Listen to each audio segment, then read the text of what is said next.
ang nakakalungkot siyan is ginagawang frontliner yung mga kapulisan or army na walang kamalay-malay, 'di ba?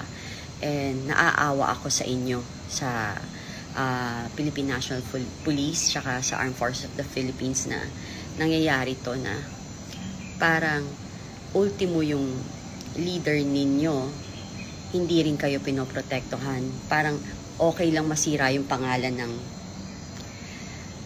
ng organization or ng mga kapulisan or ng military because of some evil people na may pansariling alam mo yun, may pansariling hangarin, hindi para sa nakakarami or sa mamamayang Pilipino, but rather para sa kanilang personal na gain, 'di ba?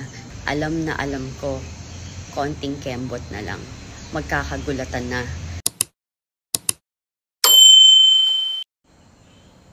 Good morning, Philippines! Mabuhay! Hope okay naman kayo lahat, tsaka maging productive tayo ngayong araw na to at saka sa darating na mga araw. Nalulungkot ako kapag, nakakakita ako ng mga hindi okay na pangyayari sa ating bansa ngayon. Lalo na yung kapag, alam mo yung isang grupo or like isang samahan na nagbibigay or nagbabahagi ng salita ng Diyos ay naharas or nasasaktan. Kasi, ang pinaka nakakatakot is yung pinipigilan mo yung isang samahan, lalo na ang pinapamahagi ay salita ng Diyos. Para ipitin sila kasi hindi makuha ng iba dyan yung kanilang gusto. So, ako yung natatakot for them. Ako yung kinikilabutan for them.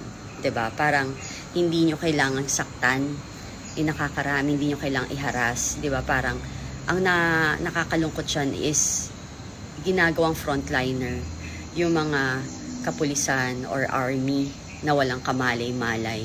'Di ba? And naaawa ako sa inyo sa Philippine National Police tsaka sa Armed Forces of the Philippines na nangyayari to na parang ultimo yung leader ninyo, hindi rin kayo pinoprotektuhan. Parang okay lang masira yung pangalan ng ng organization or ng mga kapulisan or ng military because of some evil people na may pansariling alam mo yun, may pansariling hangarin, hindi para sa nakakarami or sa mamamayang Pilipino, but rather para sa kanilang personal na gain, 'di ba? Kasi sila ay makikinabang. Anyway, alam niyo po, kahit ano namang gawin nila, ang Diyos na ho ang nandyan. At saka hindi ho papayag ang Panginoon na magpatuloy pa yung ginagawa nila. And alam na alam ko, konting kembot na lang, magkakagulatan na. And kapag ang mission mo sa buhay is magbahagi ng salita ng Diyos at mang-inspire at magsabi ng totoo at huwag manakit, alam nyo po, malayo po mararating nyo. Yung mga taong naghangad ng sobra-sobra, yung ganid, yung nag-aabuso sa kapwa, permanente lang ho lahat ng katayuan nila. Lahat ho yan biglang mawawala, bigla pong, alam nyo yan, bigla lang one day, pagising la, wala na lahat. One day, pagising nila, may sakit na sila. One day, baka hindi rin sila magising. Alam niyo yun? Yung hindi na lang sila magising kasi hindi na sila pinagising ng Diyos para matahimik na yung mamamayang Pilipino. Anyway, so, ayun lang. So, manatili tayo, huwag tayong magsawang manalig sa Diyos, tsaka huwag tayong magsawang magdasal. Kasi again and again, ang sabi ko nga sa inyo, hindi mananalo ang kasamaan sa kabutihan at hanggat ang pinaglalaban natin ay katotohanan, wala po dapat tayong ikatakot at wala po dapat tayong pakinggan kahit to yung mas madami dyan na nagtatry na insultuhin tayo. Napansin ko nga yung mga basher, karamihan lalaki. When you try to think about it, it's sad kasi parang mali yung pagpapalaki ata ng kanilang magulang sa kanila, or either wala talaga silang respeto sa kababaihan.